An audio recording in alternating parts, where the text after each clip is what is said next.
Hello to everybody. I'm Tony. I started AIMSEC almost 20 years ago now, and not quite 18, 19 years ago. And so I've divided my time between South Africa and the UK, and to love Africa very much. But I'm talking to you from the UK now. My name is Caroline Ainsley. I'm passionate about maths around the world. As you can see from my picture, my thing is to make maths fun. I work with Tony's activities where they're accessible. The idea is you do maths with junk as much as possible, keep the cost very, very low to do the same activities and the same learning, and hands-on, very much hands-on for the learners. My name is Zach Mbasu. I am from Kenya. I am the founder of African Maths Initiative, and we promote learning of maths at all academic learning levels. I am really excited to be here today and looking forward to learning maths together through play. Thank you.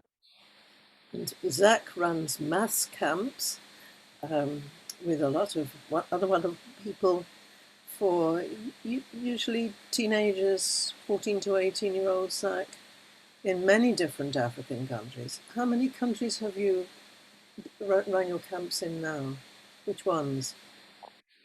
We've run math camps in Kenya, Ethiopia, Uganda, Rwanda, Togo, Cameroon, and Tanzania. And Ghana. Yes, and Ghana. Thank you. Yes. Okay. We're about, as Caroline just said, playing games today for fun, and maths should be enjoyable. And games, yes, usually they're very enjoyable. But people want to win, and sometimes it needs you to think in order to work out what to do so that you win.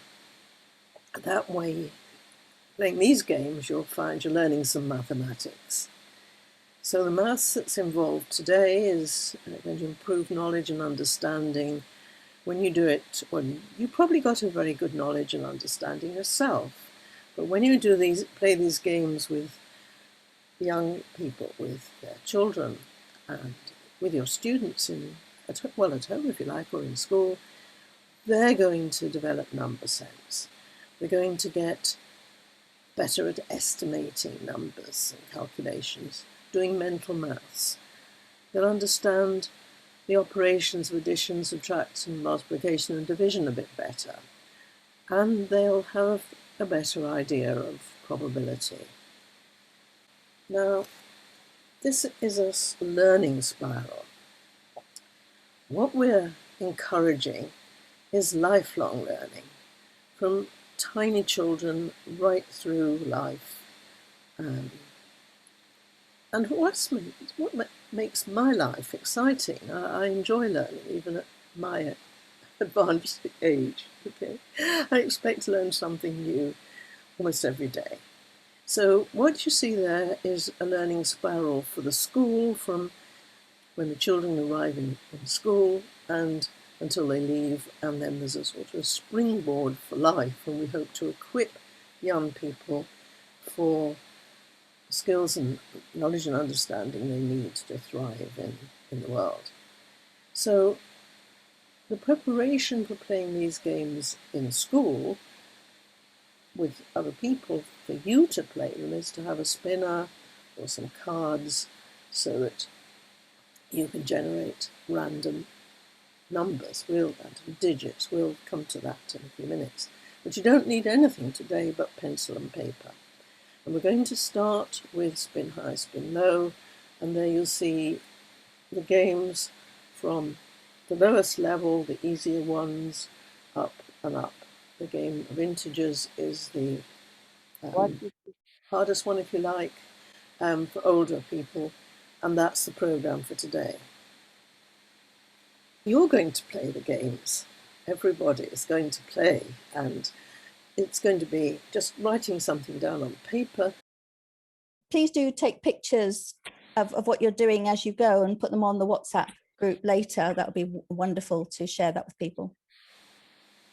And this is the prop. I prepared one of these. I've actually used a cable tie on this one. And all you have to do is flick it and you get random numbers. So this one goes from 0 to 9. There's also one that goes from 1 to 6 for other games. And there you get Tony has sent the PDF in the chat. The other one I've got uses a paper clip. So all you have to do is unwind the paper clip and then put a thumbtack through it, which is what I've done on this one. So it's super easy to make. Or if you have a D10 dice, then great. But this means anyone can do this just using, and you can draw this out. You don't have to print out either. You can just draw it using a protractor. And also you want cards as well. I've got numbers 1 to 6 here. I've actually got the digit on one side and then the number of dots on the other. And I've got these to pull out of hats. I use these, and this is just made out of cardboard. Okay, so you can do everything with just those digit cards, or you can use a spinner, or Zach today found a virtual spinner, which is quite fun. So now we're going to play our first game. We are going to play a little fun, exciting game. And this game is called Spin High, Spin Low game. And this game helps you to understand place value. So you want to win, so think mathematically. So here are the rules for the game, very simple rules. So if you have the spinner, you spin it 4 times. And each time you spin, you write the digit in one of the boxes. And the winner is the player that would have the highest number in those 4 boxes. So I would like us to play the game, spin 4 times, each time write the digit in one of the boxes, and the person who wins is the player with the highest number. Everybody, you must make your own grid, like the one you see there. It's just 4 boxes in a row. It's important that you have to write the numbers down when they're given, the digit. Yeah. You're not allowed to think and move them and put them somewhere at the end when you've got all 4 digits. And okay. I'm not going to write them down here, but I am going to write them down, but I'm going to start spinning. So here's the first digit that we're going to put in the place. We're looking for the highest number. And Caroline, that is very hard to see whether it's 1. It is 1. It's definitely 1. It's just that there's a bit of a shadow. It was definitely inside the 1. So the first digit has got to go in whichever box you choose. Over to you again, Zach. Yeah, so the first digit that Caroline has got is 1. So you make a decision on which in which box that you'll put in the digit 1.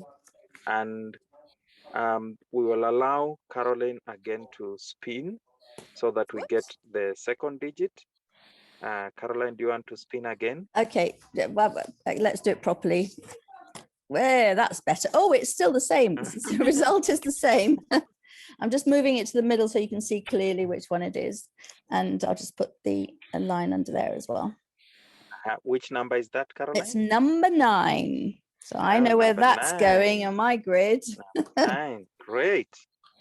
Fantastic. Now we have 2 digits. Can we get the third digit, Caroline? Spin again. That's a number 5. Number 5. And the last digit? Number 4. Number 4, great. So with the first digit was 1, second was 9, third was 5, and the 4th digit was number 4. So you choose where to put those numbers in the box, write your number, the highest possible number. So the digits were 1, 9, 5, 4. That sequence was quite friendly, really. There's only one way there. The only other possibility was going to be 9, 4, 5, 1. Great. Thank you so much for that. Do you want to have a second go so that we see if we can get different numbers? So we'll start the game again. Caroline, spin for us. 7, that's a 7. 7. Second spin. 9. 9. 8. Oh 8. dear. Uh-huh. And I think that's a 3. And the number that I got definitely isn't the optimal number. And Antoinette got 9783. Yeah, you had to. You were lucky. You left the 9 till last. And Samuel. Oh my goodness, Sam did well on that one. Did you get that the first time, Sam, or was that? Did you wait till the numbers had all come out? Yeah, he did. He did. Cool. He did. I'm sure he was honest. Everybody's honest. Great. Great. Because then that's the second question you ask the learners is what is the highest number, whatever, no matter what you wrote down, what is the highest number you could have got? Now, of course, with younger learners, you could just do it with 3 digits if you like, or even 2 with very young learners. Let them have the fun of spinning the spinner, and as your learners get a bit older, you can do more places in that. You can put a decimal point in as well. Okay, so let's go to the next game. Oh, well, actually, what I'm going to do just now is tell you that these games are all very similar. You can play with 2 to 6 players, and if you've got a small number, everybody can spin the spinner themselves and generate their own number.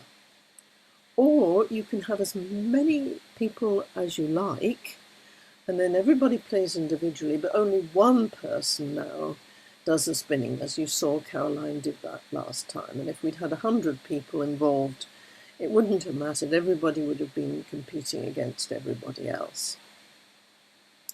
So again, we're playing for fun, but we're having to think a bit and playing and learning.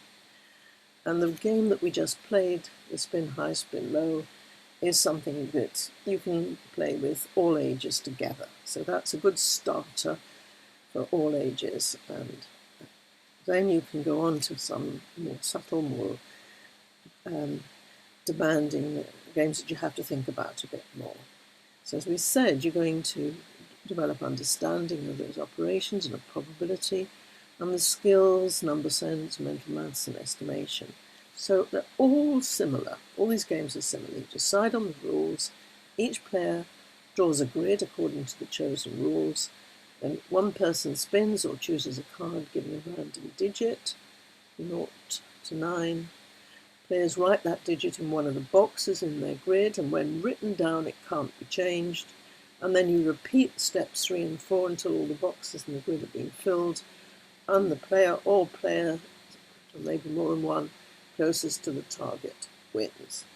So there's your summary. They're all very similar. Okay, so now we're going to play another game, and I'll use the spinner, the 0 to 9. And what we're going to do is, you see the grid that's on there. I'm going to now draw that, and we're going to spin a total of 4 times, and we're looking to get 2 numbers, 2 two-digit numbers that add up to as close to 100 as possible. What we want to draw this time is a grid with 2 digits, and we're aiming for 100. That's our target. And Tony is going to draw the cards. And you're going to add those 2 two-digit numbers. And my numbers are in an envelope here, and I can't see what I'm picking, but the first one, can you see this is the number 2? I'm going to write that here. Yeah, we can't. Oh, yeah, I can just see it, Tony. Right, I'm writing the number 2 here. Well, actually write it nice and big. Number 2 is the first number. So where are we going to put that? We want to get 100. Okay, so you need to put your digit 2 in one of the 4 top boxes. There, or there. Decide which. I have put mine in, but not on camera. I've just shown. So we'll put them in afterwards. Well, choose one of the people that's written an answer. I'll choose one of yours to put in my grid on the screen. What's the next number, Tony? Okay, the next number is the number 9. Can you see it? Number 9 is the next number. Right, write that in another one. Now, please remember, you're not allowed to change it once it's written in. Okay, and your two numbers have got to add up as near to 100. Now, the next number, as you can make them, the next number is the number 4. Number 4. Right. And the next number is the number 8. I've gone bust. If I was playing 21, I'd be in trouble. I have gone totally bust. I'll show you what I wrote, everybody, so you can see what I wrote. And if you would share what you wrote, and then also if you share what the optimum answer would have been. I was hoping for another low number, and I didn't get it. Oh dear, So I definitely didn't win that one. So let's see who got close to 100. If you can write down, I'll write down mine here so you can see what I've got. 92. Whoops. Oh, how do we write them all? I know 92,84 equals 176. No, write the formula. There we go. We do that. That's clear. So I went bust. Now, who's got closer to 100 than Caroline? Surely some of you have. Oh, you got the same answer as me, Antoinette. Yeah, different numbers, but same answer. Yep. So me and Antoinette we went bust. Has anyone got a better one? 98 plus 42. Okay, so Sam's so far Sam's the winner. 140. I'm going to write it down because yeah. So that's Sam. So far, Sam's in the lead. Is there a better answer? Somebody must surely be closer. I think there is. I'm just intrigued that people put the 9 in the tens place. Oh, shush, Tony. I was hoping for a 1. No, I was being very optimistic. Shall we do it again, Caroline? Right, let's do it again. Right, go on then, Tony. Okay, I'm going to pick a number. Now, everybody join in this time. But I'm going to give you a few minutes. It's just draw your own grid, and very simple and easy to draw.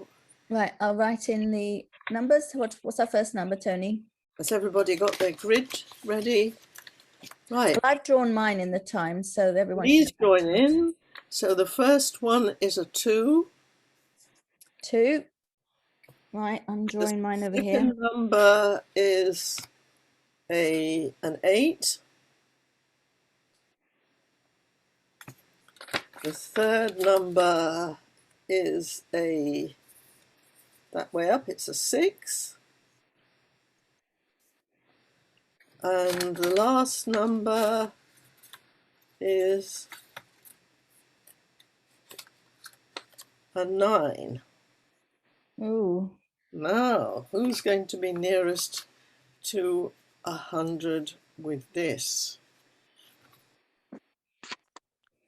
Tony, I have up 26 in the first 2 boxes, and then 89.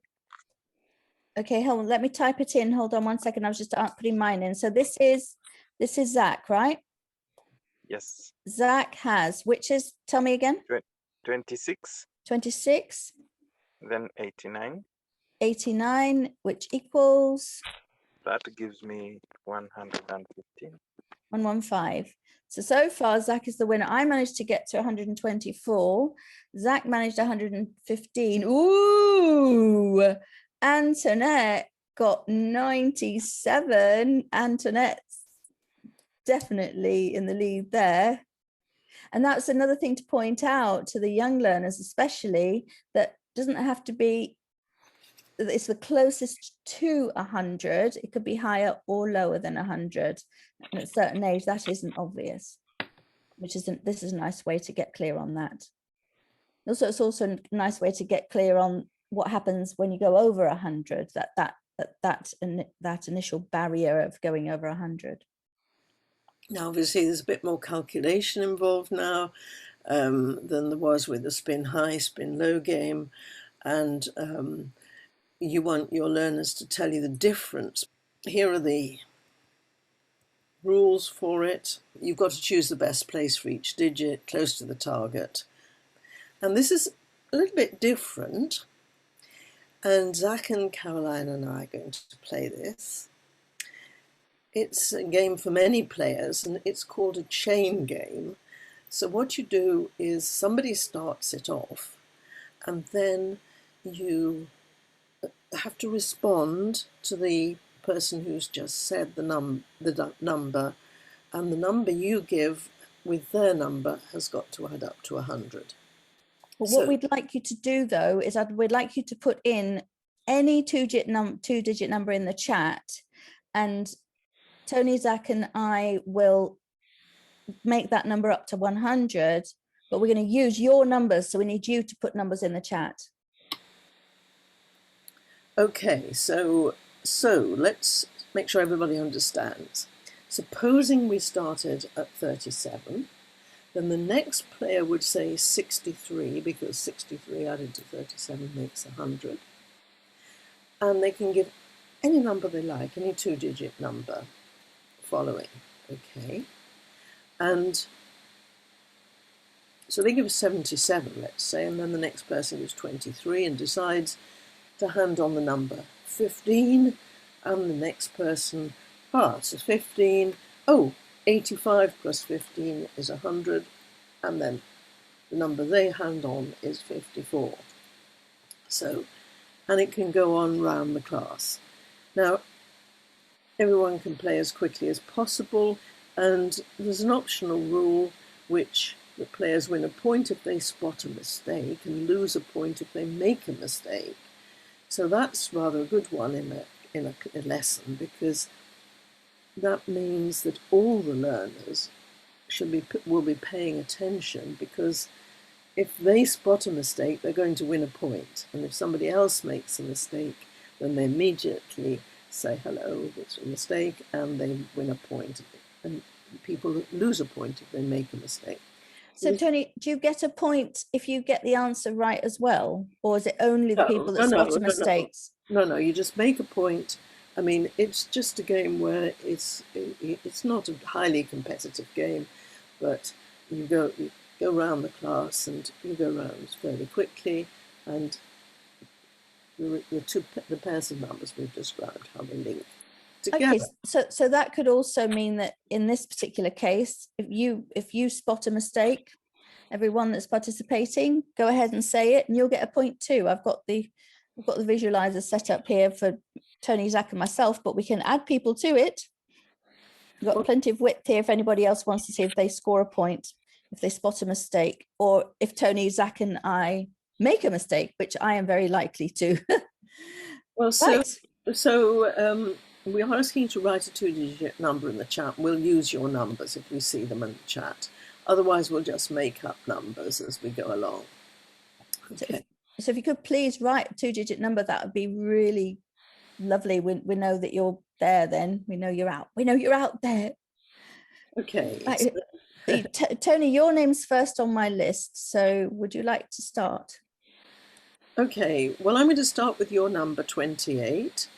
Okay. So the answer is 72. And I give you 32. So the answer is 72 and I give you 32. Zach.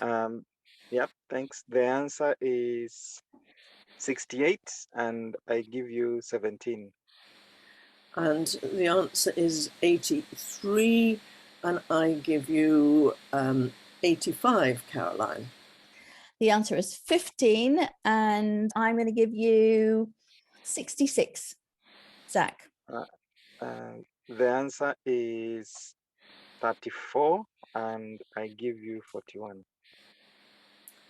41, then the next one is 59 and 12. 88 and 23. Oh, The answer is 77, and I give you 34. 66, 77. So that's 23, and Antoinette's given us 12. 12, so over to you, Zach. 1288, and I give you 59. 59, 41. Shall we stop? I think we've done enough to illustrate how you play this. But and you can get faster and faster and faster as you play the game, and the more often you play it, and you can make it more challenging. You can go for numbers up to 1,000, can't you, Tony? You can go wherever you need to go to get the practice in.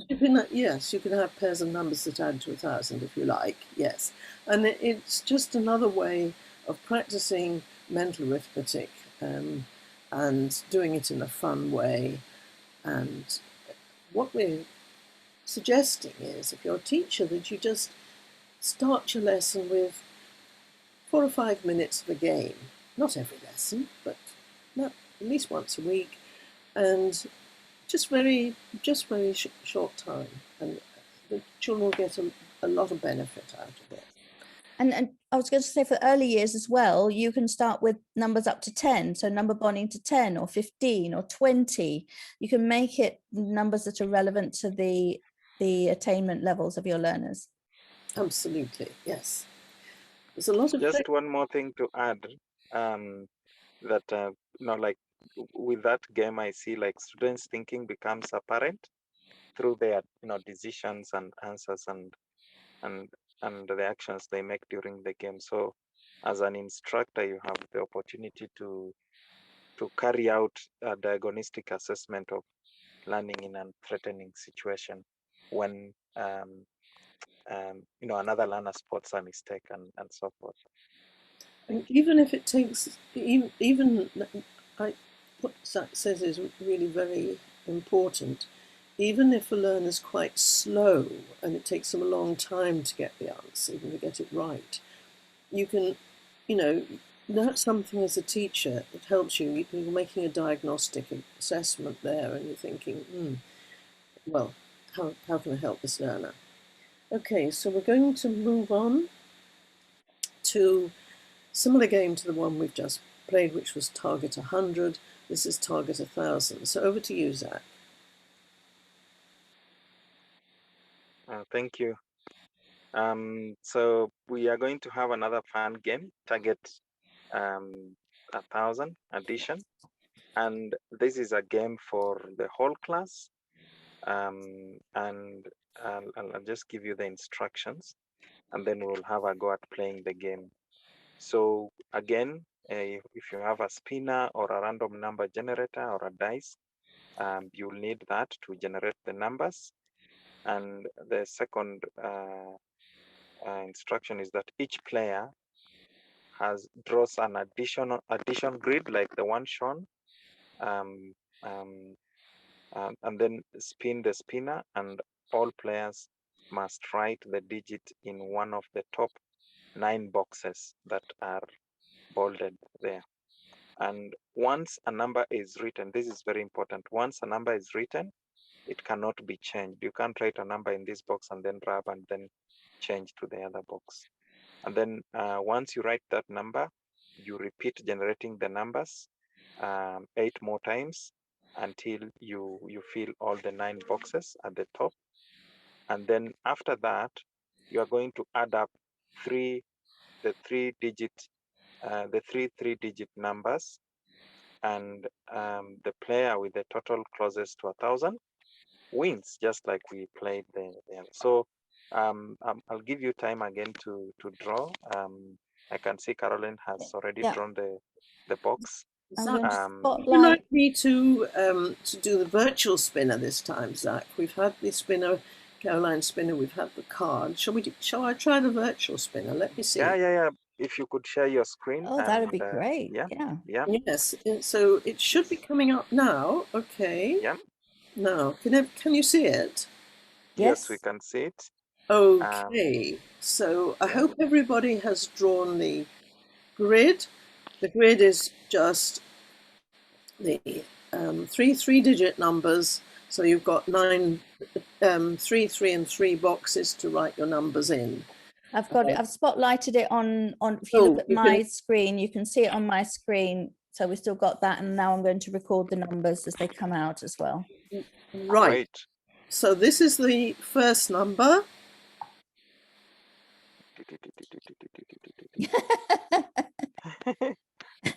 Zach's providing us with the music. 2. 2. Okay. Great. Okay. Next number.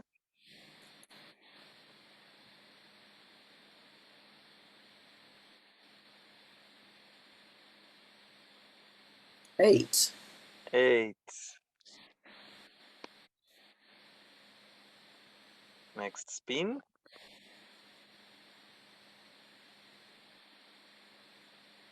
3. 3.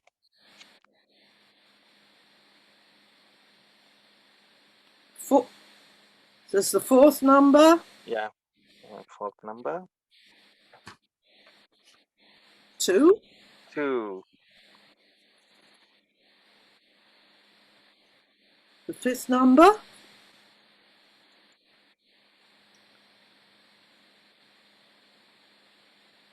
3 again. 3. That was the 6th. This is the 7th.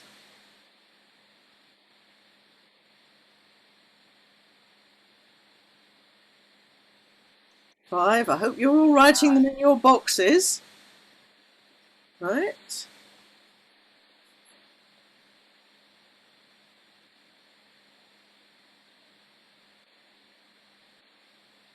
One. Now, is this the last one, Caroline? Oh, sorry. 1. No, we need 2 more. Okay.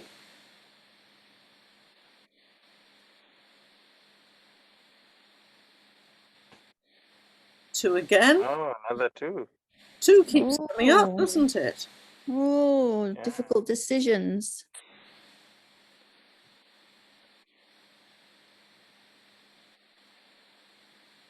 Oh, I don't believe it. Well, Oh dear, dear, dear. It's random. Right, It's I'm going random. to tell you what I've got. I'll put mine in the chat. I don't think no. I've done very. Oh look, Samuel's Sam. already put his answer in. What That looks like nearly 1,000. Sam, what's your total? Well done, Sam. Sam's looks like something very close to 1,037. Oh, Wow. I think you've definitely beaten me. Who can do better than at 1,037? Interestingly, I wonder if it's the best. Maybe you could get closer, since 3. Now, Antoinette has got 1,180. Caroline got 865. Sam still closest. Yes, and I think oh no, I think I did. I think I got closer than you, just a little bit closer than you, Antoinette, this time. I think if you, since 3 came up 3 times, which is very unusual, but it did, you could have had all the numbers as 300 and something. That would have been interesting. Mind you, I think you'd have gone over 1,000. We only had 3 twice. Had 2 3s, but yes, that would have gone over. Did you? Oh, Summer's got 3 3s in his. Oh. Okay. Oh, well, I don't know. Those are the numbers as they came out. Oh, well, Antoinette's only got 2 3s as well. Okay, well, you could have, yes. Anybody else? Anybody else? I got 10, 18. So I had the first numbers 512. 512. And then 223. 223. 283. 283. That's Zach, and that comes to 1,018. Whoa. Oh, Zach's the winner, definite. Well, so far, Somebody else? Anybody else? Sam's checking his again. The next one, we're going to move on to subtraction. And the rules are the same in terms of, we're going to do at the moment 2 4-digit numbers, but just as we did with the addition, you can make them larger or smaller depending what's suitable for the age and attainment of the group you're working with. So who's spinning on this one? Are you going, do you want to take them out of your hat, Tony? Well, Zach is, well, put on the slide that Zach would do it. Would you like Tony, to? Oh, have I got Zach doing it? yeah, I can use my random cards, though you'll not be able to see them, but well, I'll write it down. okay. I'll record it. So Everybody should have drawn their boxes. Oh, thank you. Yes, let me draw the box here. 4-digit numbers, and you want so to make it so that the difference between the two numbers is as close to 1,000 as you can get it. So, yeah, so thank you. We're going shuffling my cards. 8 digits altogether. So the first one, Zach. The first one is a 5. 5, right? Spin. The Next one is a 7. 7. Write it down as soon as Zach gives the number in one of the boxes. And the next one is 1. Okay, your difference between your two numbers is what close to 1,000. Yes. The next one is 3. 3. We've had 4 numbers now. We want another 4. The next one is another 7. Oh dear, dear. Okay. I didn't think this through. And a 2.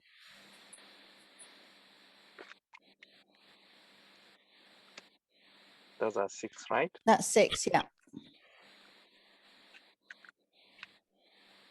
Lastly. Oh, the last line number? I've got 2. We need 2.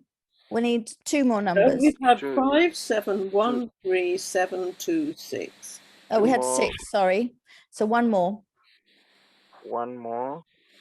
And we have a 5. So I wasn't thinking straight at all with it. So I'm actually quite embarrassed about my one, but I'm going to put it in because I believe in learning from your mistakes. And I believe that no matter what you've done, you shouldn't, there's no such thing as shame for this. This is my ethos in life. So I'm going to fess up and say what I've done here. I wasn't thinking straight, but you know what? Next time I'll do much better because I did so badly. I've got, so what does anybody else, and it's to get, oh, here we go, Antoinette. Oh, that's pretty good because those were hard numbers as well. That you might be the winner there, Antoinette. Mine is. Anybody else? What we've got is 7,557 minus 6,312. That's Antoinette's, and she's got 1,245 as the answer.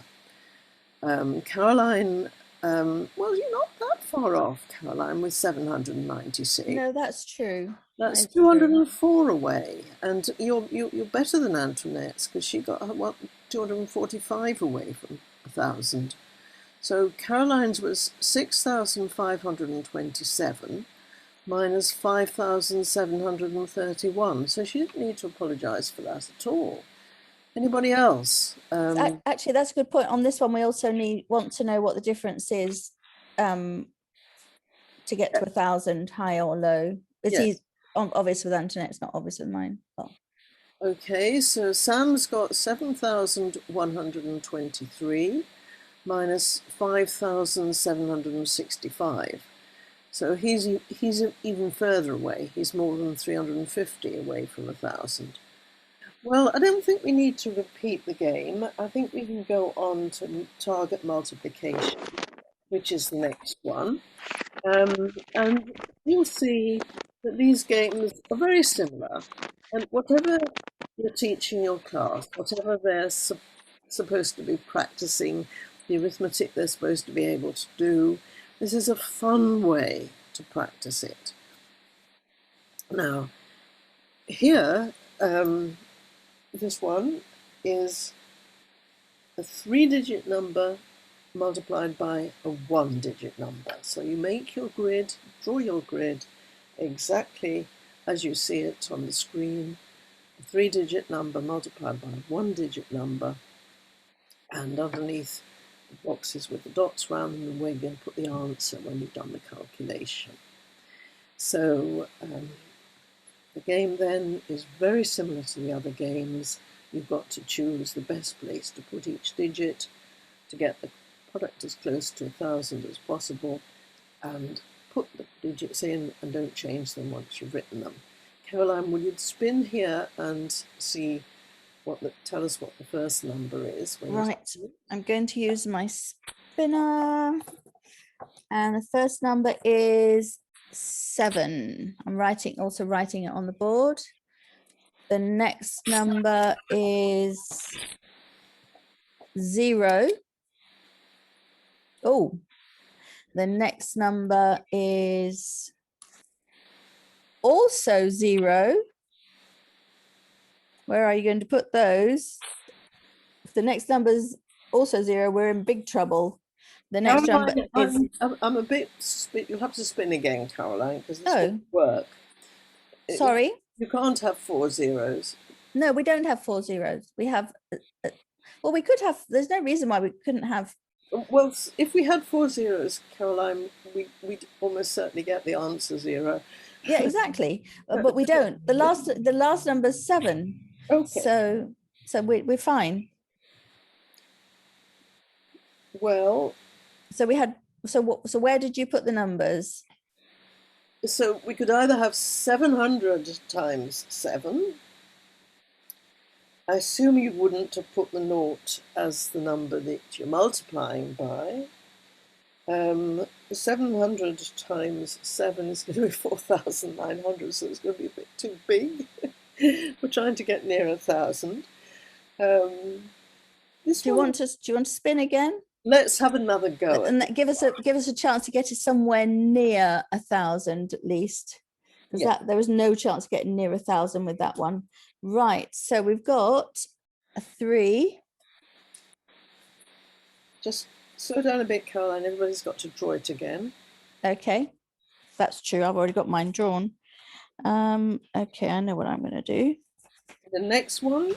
The next one is 7. 3 and then 7.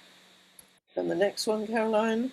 The next one is a 0.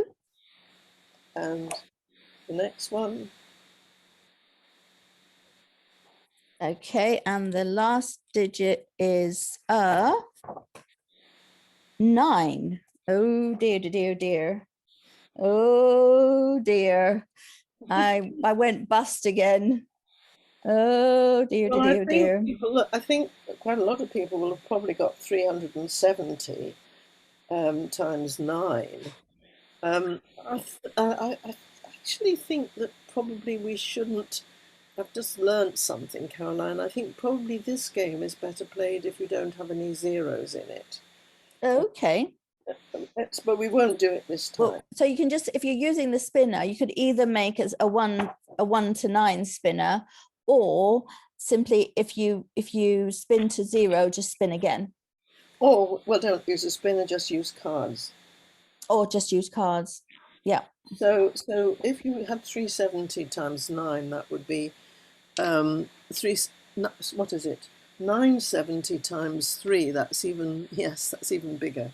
Or 370 times 9 is going to be 3,330, which is also much too big. This is target division. We have the almost same rules as the multiplication, but this time round we are dividing. So you can play this game again as a pair or a whole class. So we we will spin or get the random numbers, and we write the digit in one of the 5 boxes. We get the 4 digits divided by 1 digit. And the Are we going to quotient, exclude 0? yes, yes. And the quotient that is closest to 1,000 wins. So I'll give you 3 seconds to draw your grid. And That's how I've Carol, drawn mine. okay, so Caroline, do you want to generate the numbers Yep. or? Sure. Yep. Okay. And I'll 0 we'll just do again. All right, 8.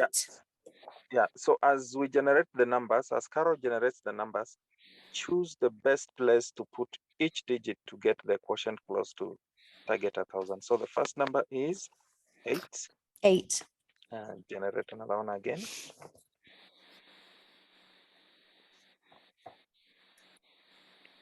Whoops, my finger was in the way. Oh, no, 0. Let's go again. Oh, 0. Let's go again. 4. 4. We've got 4. So 8, 4. Second number's 4. Next number? 9. 9. Great. Next number? 2. 2. And the last number? 3. 3. Great. Yeah, so choose the best place to put each digit. Well, yeah, you so have to already have chosen it. I didn't give people much chance to. Yes. Yeah, so the idea is you choose the place before all the numbers are revealed, and then you can review it afterwards. Yeah. Yeah, Tony has 8,423 divided by 936. Okay, so we've got some games here. Now this is really a summary of the sorts of games that are possible, and there are many more varieties of target games. And you choose the game and decide on the rules to suit your class.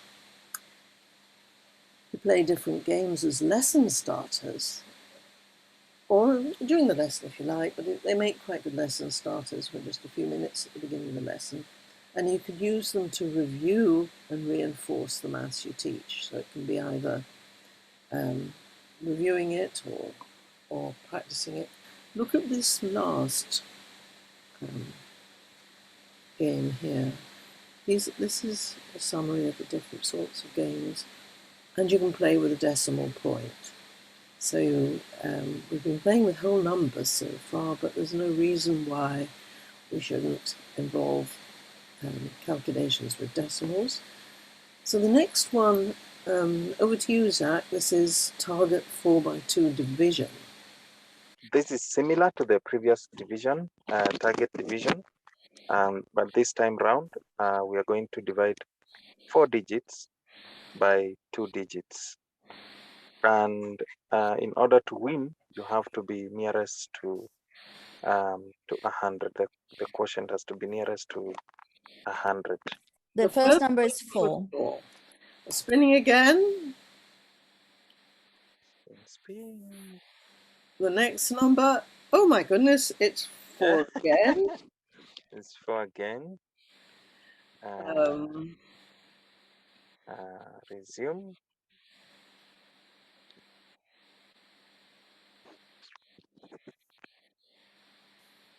And 9. 9. And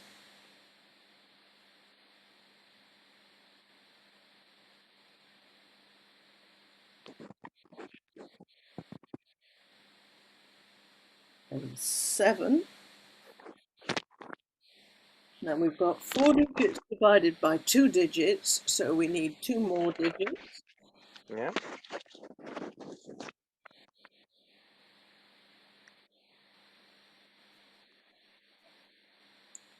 And 9 again. And the last digit is spin it.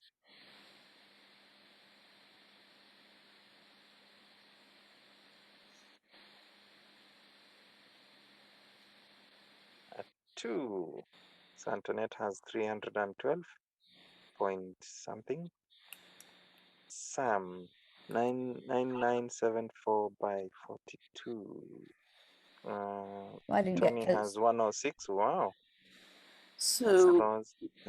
it's 106 to the nearest whole number. Obviously, it doesn't divide exactly.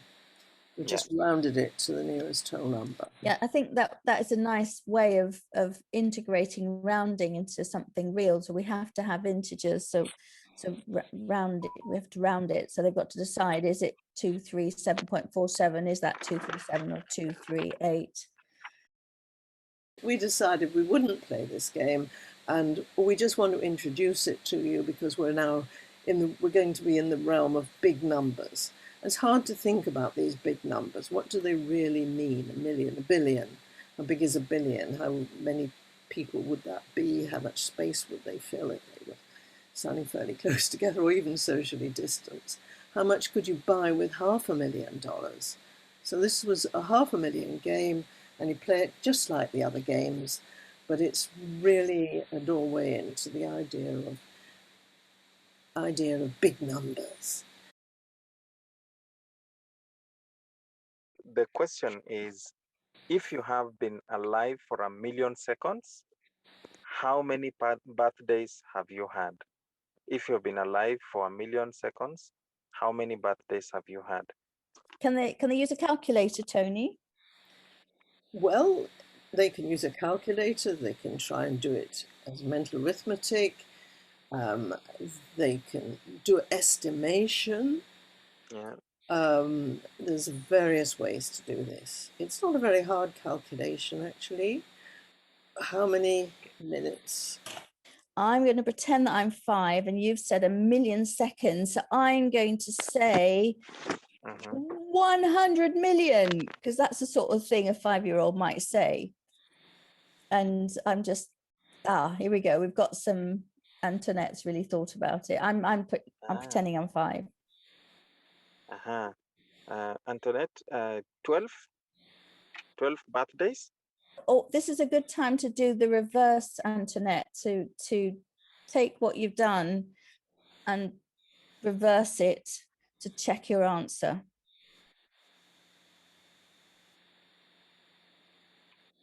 Yeah, Antoinette, if it's 12 years, could you just like check back and find out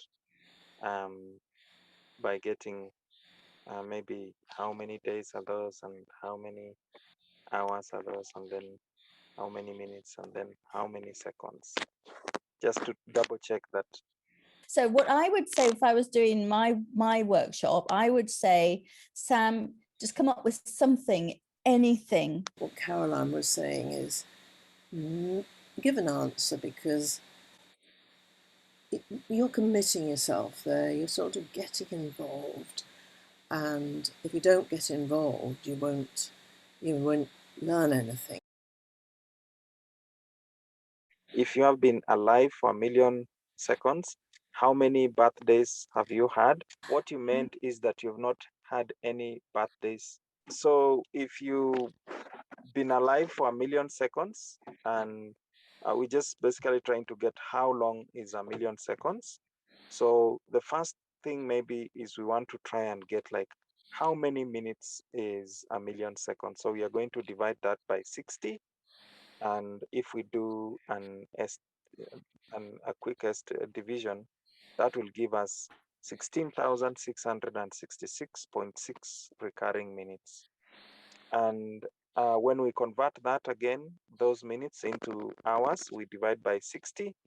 Then we have 16,666.6 minutes, divide by 60, and we get approximately 300 hours. The exact calculation will just give us over 277 hours.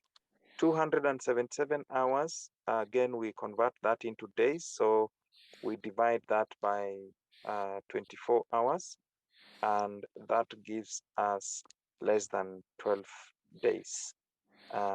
So if you've been alive for 1,000,000 seconds, then you have not had any birthdays. Well, and so now the obvious question now is, so how many seconds have you been alive? I've been alive a lot of seconds. Yeah. So here are some that you could try for yourself, and it's a great way of engaging with the real world, to think in these with big numbers like this. You can make up your own question. But could you run 1,000 meters in a minute? Well, we're at the Olympics at the moment, and we're hearing about people winning records. Is that running very fast, 1,000 meters in a minute? And could you walk as much as 100,000 kilometers during your lifetime? I don't know. I mean, I'm over 80 and I walk quite a bit. Maybe I have walked more than 100,000 kilometers. Sounds an awful long way. I haven't worked that one out.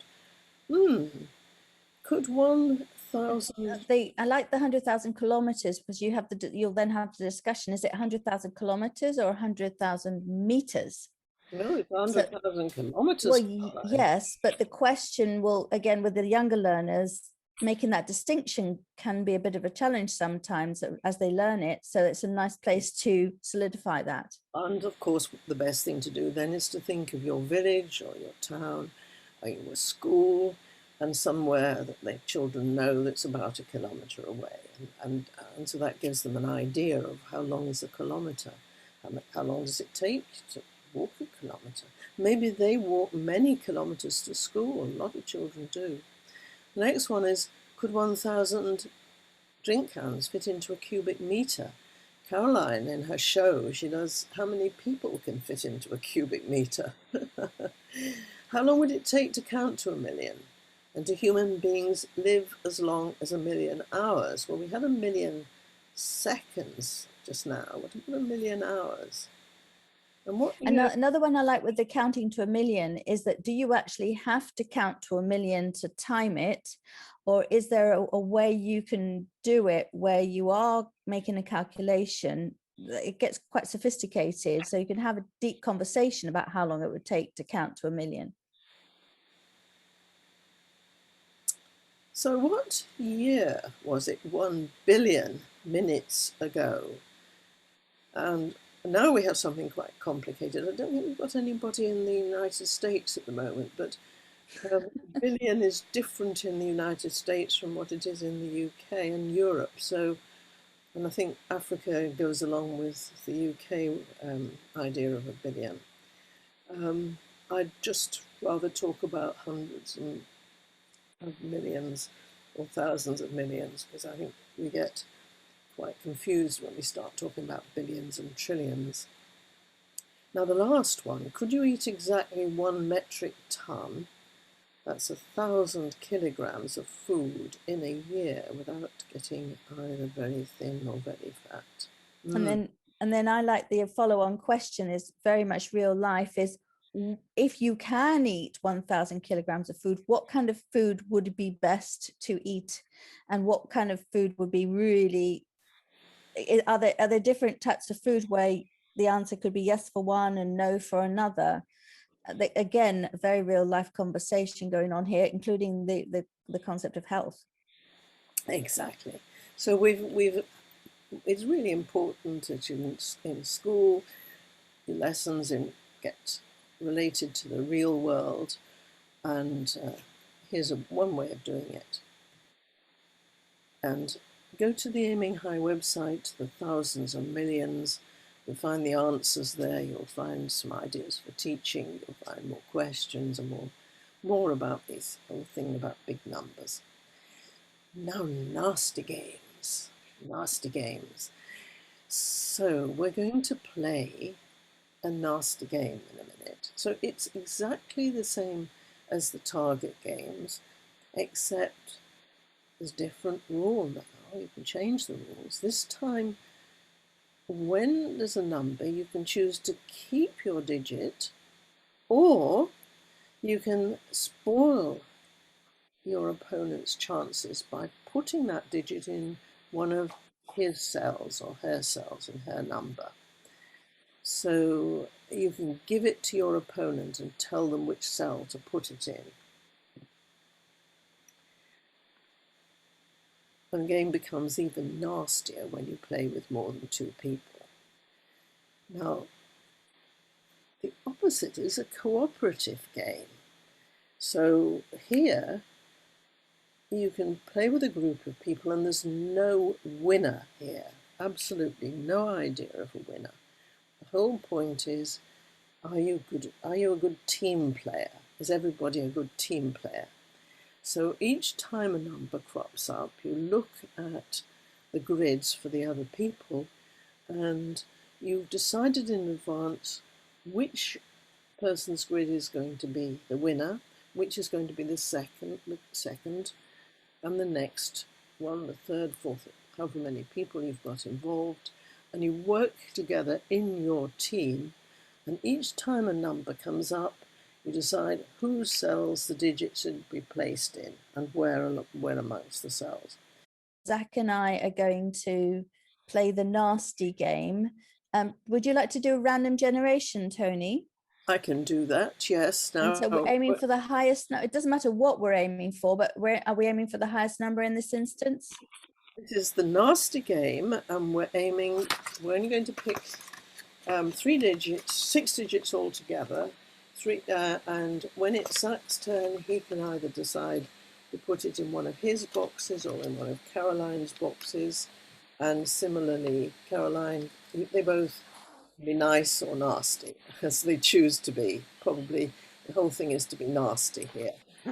Yeah, so Zach is going to make me cry, is what's going to happen. Now, the first number is for Zach, and this is 5, and it's the highest wins.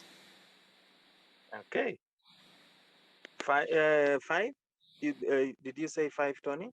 5. Where are you going to put it, Zach? So 5, I'm going to put it in Zach in the tens. Right. So the next number is 8. Caroline, where are you? I'm sorry, Zach. I'm sorry. It's going in Zach's unit. Oh no, I've done it wrong. No, That's fine.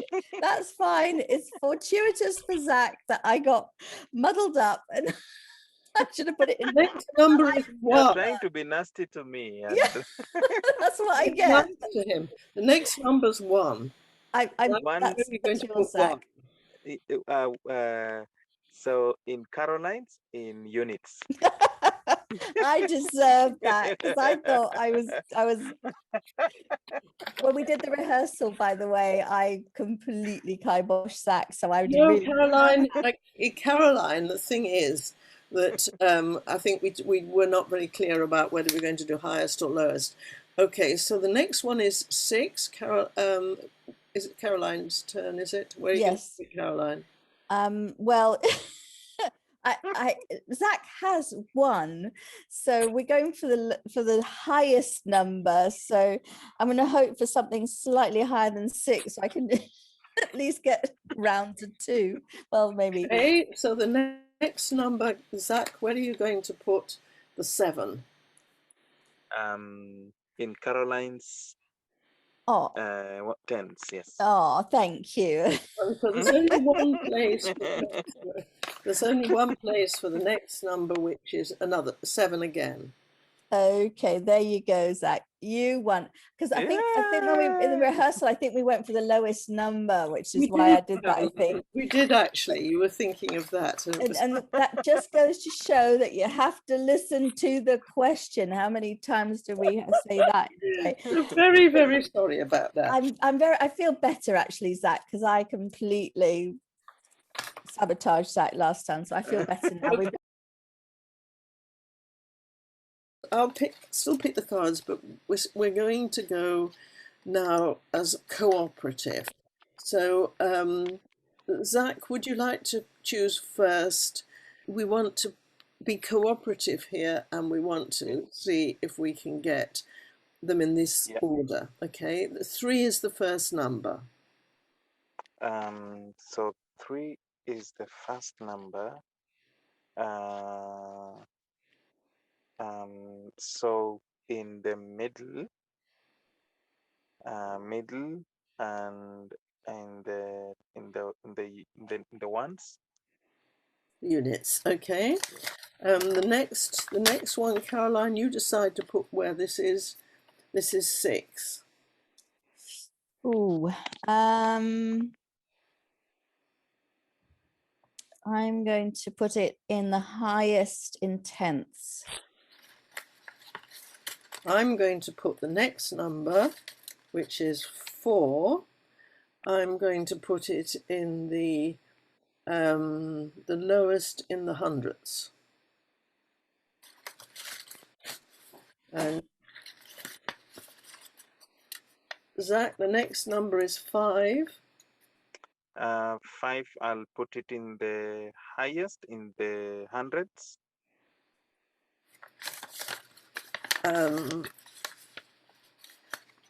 Caroline, the next number is 6 again. Oh, I guess we're safe to put that in the highest in the units, although that might not be the highest number we could have achieved.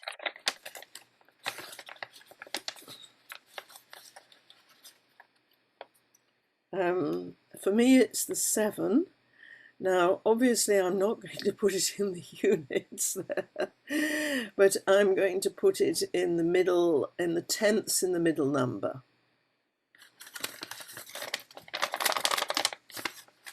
Right, so another number. This is a 4 for you, Zach.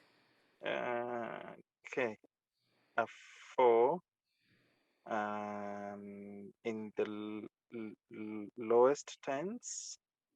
Lowest in tenths, okay. Yes. That's going to be something 0.44. We are praying for a number less than 3. Right, here's the envelope. I can't see what I'm picking. Oh my goodness, it's a 0. Oh, Oh, yay! So the lowest in units. This time we will take the zeros. Thank you very yes. much. Again, 6 again. And the last number 6, and that's going to go where's that? is middle in the hundreds. Only one more place. So Again, as a collaboration, you can then all sit and work out what would have been the highest number and what could have been the lowest number, you know, the absolute highest number and the absolute lowest number, given those 9 digits. So you can play any of the games, either in the nasty way or in the cooperative way. So we thought that was just a bit of fun to to talk about. The next game involves integers. Now, integers, whole numbers, positive and negative, and so you see a number line there with 0, and numbers to the right are positive and numbers to the left are negative. It goes from -9 to +9 there. So here it's another target game, and you're going to add, subtract, multiply or divide 2 integers each time. And what we'll do is we'll pick 2 integer cards and a target card. So we'll pick 2 white cards and a pink card. And now it helps if you're thinking about this, if you think of numbers having length and direction. Positive numbers, the direction is to the right, and negative numbers, the direction to the left. So if you've got -1 add +4, that +4 goes to the right, so you go 4 steps to the right and you end up at the answer +3. Whereas if you start at +9 and you add -3, because it's a negative number, it goes to the left and we end up at +6. So what we have here is vectors, in fact, and that's what they really are, but we don't have to use that name. So you reverse the direction of the second number when you're subtracting. So -1 take away +4, we reverse it and we make it go in the direction not of +4 but of -4. So we go 4 more steps to the left, which ends up at -5. And similarly with -3, we reverse it. So it becomes, because of subtraction, it becomes +3 or +3, and we end up at +12. Now with multiplication, you're going to start at 0. And the second number is the number of times you repeat it. So -1 times +4 is -1 repeated 4 times, and you go to -4. And -4 times -1, because the second number is negative, you reverse the direction. So +4 times -1 is you start at 0, and this time you go 4 times, but you reverse its direction, and so instead of going to +4, you go to -4. So you see that multiplication there, whichever way around you put it, you get the same answer with the same reasoning. And when it comes to division, you think of the inverse of multiplication. So +9 divided by -3 is -3, because -3 times -3 is +9. Okay, so that explains why these answers are as they are. Okay, so what you do with this game is you combine two integers to give you a number as near to your target as possible, or the target that's been set. So you need to make or cut out a set of 30 cards to play the game, put them face down and mix so the cards are random, and then use any operations you like. You choose the operations this time. In all the other games you were told whether to add, subtract, multiply or divide. This time you pick whichever of the operations you want to pick. And in turn, players randomly pick 2 integer cards and 1 pink target card and combine the integers, and they choose the operation in order to get as close to the target as possible. All the cards are placed face down and mixed before the next player picks their cards. And the player with the number closest to the target at the end of the game wins that round. Can you see the integer and target cards there? Yes. Okay, so now I've got I on them for integer and T on them for target. Okay, so I'm going to pick 2 integers. There's one. There's a second one. Okay, +5. And -7. Right? And I'm picking the target, and I don't know what the target is. Okay, the target is +8. +5 and -7, and the target is +8. So we've got to decide what operation and what order to combine 5 and -7, +5 and -7, and work out what operation to get to +8, right? If possible. Well, just get as close as you can. What is it? Yeah. And perhaps people would like to do this. I'm going to have a stab at this one. I don't know if this is the best one. Somebody else maybe could come up with a better one than me. Can anyone come up with a better one than +5 minus -7? That's 4 away from +8. Anyone come up with a better one? You get then to +12. You're Yes. quite close, Caroline. That's quite a good one. Now I've mixed my cards up a bit here so that the ones that I put back are in the mix again. So we're just going to do it once more. So I've got 2 integer cards here and a target card. And the target is going to be, can you see it, plus 45. That the target is plus positive 45. And the integers are plus 7 and minus 9. Positive 7, negative 9, and we've got to combine those to get positive 45. Well, as close as possible. Yeah. Okay. I know what I've got going on. So it will be positive 7 minus negative 9. Oh, that was if I use a multiplication.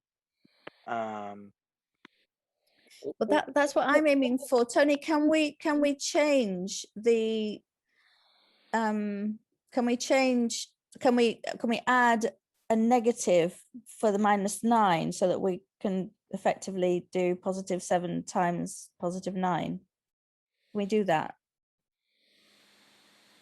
I think Zach and I have. The two integers are positive 7 and negative 9. So if you multiply them, you're going to get minus 63. That's not going to work, Zach. So I think probably Zach's answer was the closest you can get, because he got 16. Okay, so I think you've got the idea. Some of the targets will be easier to get close to, some you're going to be quite a long way from. I really like this because it means that the right answer is still nowhere near the target, but it's still the best answer you can get. So I think it helps reframe the whole I must get the right answer mentality. I have a question. So the instruction is to use the 4 operations, any of the 4 operations, or a combination of the 4 operations? Well, the original instructions were that you use one of the, one operation to combine the two integers. However, Zach's just made a suggestion which would make this game very interesting, and that is, and Caroline sort of suggested it as well, that if you are allowed to use more than one of those 4 operations, you might do even better. So, like all of these other games, you'll see that the rules, you decide on the rules. If you're the teacher, you're organizing the game, you can decide on different rules. So you don't have to play it exactly according to one set of rules. Try out different rules and see if that works better. Okay, so these games are really quite flexible. So just to summarize that, the game can be played by the whole class with the teacher deciding on the best answer, or by any number of players who agree between themselves on the best answer for each round. You need to make your set of cards and mix up the cards and place them face down and turn over the two number cards, two integer cards and a target.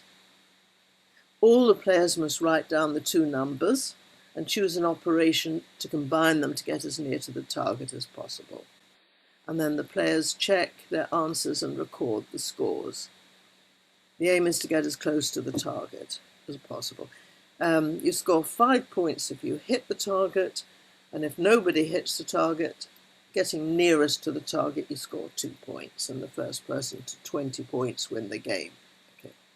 So that's a set of rules. You could change the scoring system if you want to, or even change the game. Antoinette said, can we do positive 7 times negative 9 to get positive 63? That's what we were talking about. We'd have to do more than one operation. So in the first level of the game, no, you can't do that, Antoinette, but then you can get your learners to be more creative and do more than one operation. What would you have to do in order to achieve positive 63 with those 2 digits, and what operations how would you do it? So that's a nice extension for it. Hi, Antoinette. It's good to see you. Hello, Tony. Hello, Caroline. How are you guys doing? Great, thank you. It's very nice to share this Saturday sessions with you guys. Been going through them. I've missed maybe one, I think, because I was in the bush, so there was no reception when I was on the game farm. But I've learned so much from you guys in the last year, basically, since I started with the G10.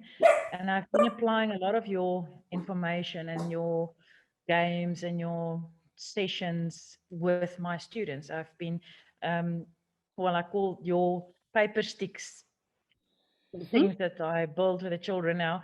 I call them the dynamite sessions in class. We blow you away with another approach to mathematics. So the children are now busy doing 3D and sine, cosine, area rules in my class, and even my grade 12s. They have to fold the sticks and they have to build it, actually do the measurements, and then they have to go and do the formula to apply to see does it work out with the formula and with a practical approach. This exercises that I've done now with you guys today, this adding and subtraction, besides the 12 that I made as 12 years, that's so sad. It was a moment of experience that was very nice. So I've learned really, really, really so much from you guys. I love games because my children do online games now. Currently, it's running at home. They sit and they have to do the basics by means of playing a game against each other competitively.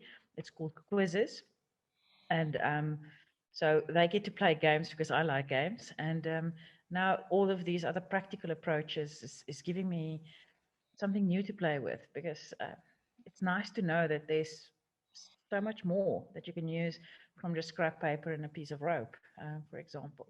So for that, I would like to say to you guys, thank you so, so, so much. Well, thank you, Antoinette.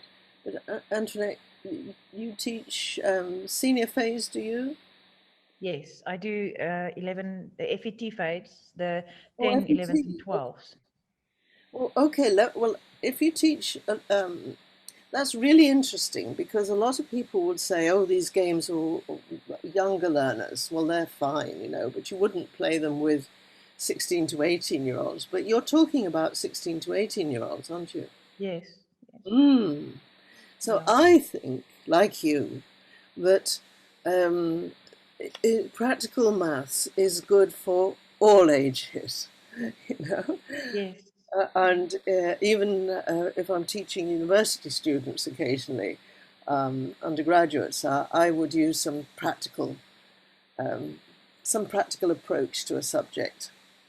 So, well done, because a lot of teachers think that oh well, these games and practical things are fine for primary school, but not secondary, or fine for younger learners, but not for 16, 17, 18-year-olds. I've learned quite a lot online with all the courses I've done and the training sessions and the interactive and the changeover from classroom, giving the children the work first and then bring it back, a flipped classroom concept. One thing that I have done that I've picked up on that and what you guys have been doing, concrete. I explained it to my children. You learn maths on a concrete way, and then it becomes the abstract way. And concrete is basically like taking a brick and building a house. And the bricks that you put together forms eventually. It forms a structure, and the structure then becomes the abstract thing that you paint, and then you put a painting on it to make it look nice. But the concrete is actually the brick that you take as a Sure. concept. And this is what I tell my children to do when we play the games in class. Is I tell them, we fold papers today. The square becomes the parallelogram. The parallelogram can fold into a cube and become colliding cubes. And then we work out volume, total surface area. So you start physically. So the dynamite sticks now.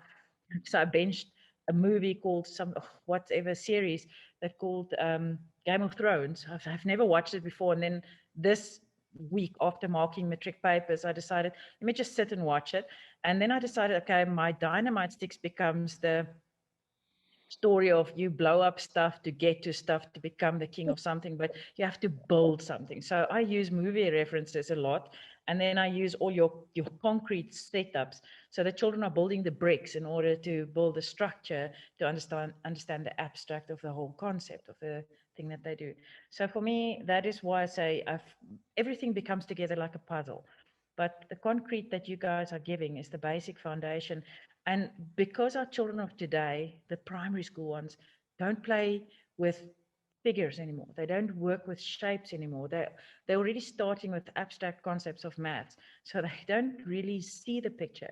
So my senior phase children, my 11s, 12s, they have to sit and play games. I had a 2-hour session with them this morning and they played games with financial maths. So they had to find a way to understand it in the real world in order to be able to do it on paper. So Yep. for that, that's why I say thank you so much. Absolutely right. I agree with you 100%. Here's a list of links, and you can see some nice pictures there. Some children who've made a octahedron with paper sticks there. You'll see our Maths Toys is the YouTube channel. Look for that. You'll see some little videos that Caroline and I and other people have made. We've been playing for fun, thinking to win, and playing and learning throughout this session. And I'm going to share with you the PDF of these slides so you'll have all these links. And it's time to say goodbye. If you know anybody who'd like to sign up for an AIMSEC course as a self-funding student, they just need to get in touch with AIMSEC. Zach, is there a link that you want to share for your organization? You do maths camps. You can do africanmathsinitiative.net.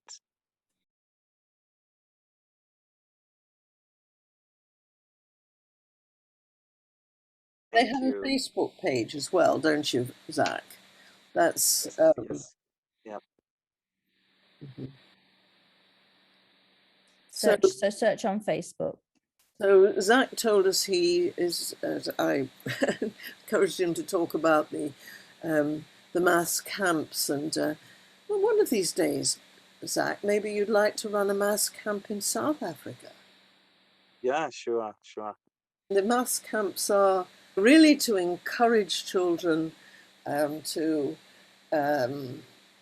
build up their enthusiasm for maths, but also their self-esteem, to believe that they can be mathematicians. And the wonderful thing about the Zach's maths camps is that he's got a lot of very young people running the camps. Okay, these are really they're usually people who've just finished their degrees or finished their PhDs, young people who volunteer to run the camps. So they're very, so the children can identify with these young people from communities like their own, and 4 or 5 years older than themselves, or not much older than themselves. And it's a great way of getting people to think about, young people to think about higher education too. They've not thought that they could possibly go to a university, but they get encouraged by the maths camps perhaps to apply to university. Thank you so much. Bye. Thank you so much, everyone. Yeah, thank you. This is a Global Teacher Empowerment Network video collaborating with AIMSEC and the Aiming High website. Our mission is to benefit children in disadvantaged communities all over the world by empowering the teachers who teach them mathematics.